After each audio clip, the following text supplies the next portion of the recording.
दोस्तों, आज हम बात करेंगे पैसों की, लेकिन किसी बोरिंग फाइनेंशियल लेक्चर की तरह नहीं। सोचिए, पैसों के पीछे भी हमारी भावनाएं, आदतें और फैसले होते हैं। यह किताब द साइकोलॉजी ऑफ मनी हमें यही सिखाती है। केवल पैसा कमाना नहीं, समझदारी से जीना भी ज़रूरी है। तो इसमें नंबर 1 पर आता है, पैसा सिर्फ नंबर नहीं है। पैसों के मामले में हम लोग अक्सर डर या लालच में डिसीजन लेते हैं। कभी आपने देखा होगा कि कोई इंसान बहुत पैसे कमाता है लेकिन फिर भी परेशान रहता है। ये इसलिए कि पैसा सिर्फ अकाउंट्स नहीं है, हमारी सोच से जुड़ा है। और अब नंबर 2 पर, असली दौलत दिखती नहीं।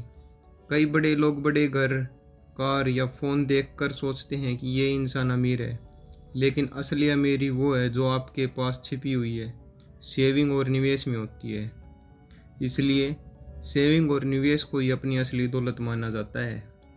और नंबर 3 पर आता है बचत की ताकत। सोचिए, अगर आप हर महीने थोड़ी बचत करें तो सालों में वो कितना बड़ा फंड बन जाएगा।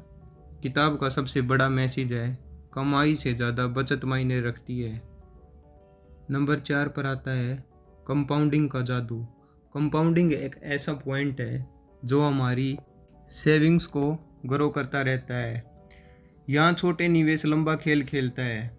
जैसे छोटी छोटी बूंदें मिलकर समुद्र बनाती हैं, वैसे ही कंपाउंडिंग से पैसों का पहाड़ बनता है। यहाँ पर टिके रहने के लिए धैर्य ही असली राज होता है, इसलिए धैर्य से काम ज़रूर लेना चाहिए। 5 नंबर पर आता है लालच पर काबू। अक्सर लोग और चाहिए कि चाह में सब खो देते हैं।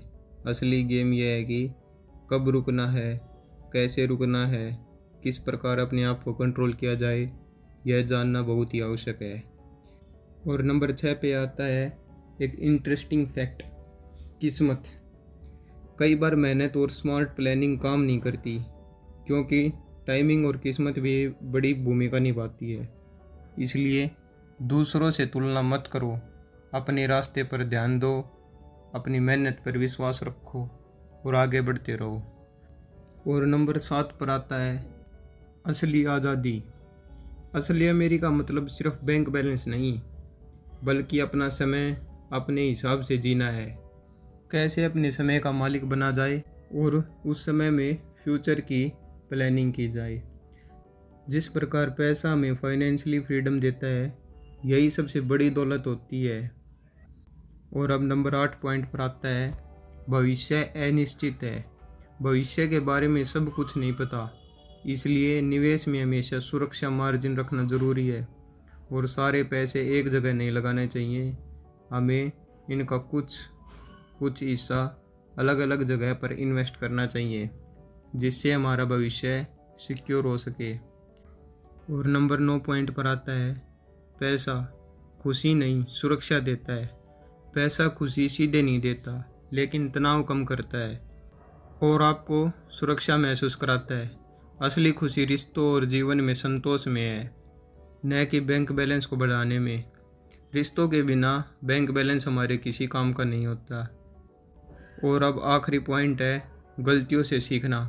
सबसे बड़े निवेशक वही हैं जो गलतियों से सीखते हैं और अपने धैर्य के साथ टिके रहते हैं। हमारी गलतियां हमें बहुत कुछ सिखाती हैं, हमें उनको इग्नोर नहीं करना चाहिए, उनसे कुछ न कुछ सीख कर आगे बढ़ते रहना चाहिए। गलतियां ही हमारा सबसे अच्छा गुरु होती हैं, जिनसे सीख कर हम एक नए भविष्य का निर्माण कर सकते हैं। तो दोस्तों, किताब का असली मैसेज ये है, पैसा सिर्फ कमाने के लिए नहीं, संभालने के लिए है। असली अमीरी है आज़ादी, समय और मन की शांति। छोटी बचत, धैर्य और समझदारी सबसे बड़ा हथियार है। अगर आपको ये वीडियो पसंद आया हो और इस किताब से कुछ नया सीखने को मिला तो लाइक करें और दोस्तों के साथ शेयर करें। ऐसे ही बुक समरी और नॉलेज वीडियो देखने के लिए चैनल को सब्सक्राइब करना न भूलें। धन्यवाद।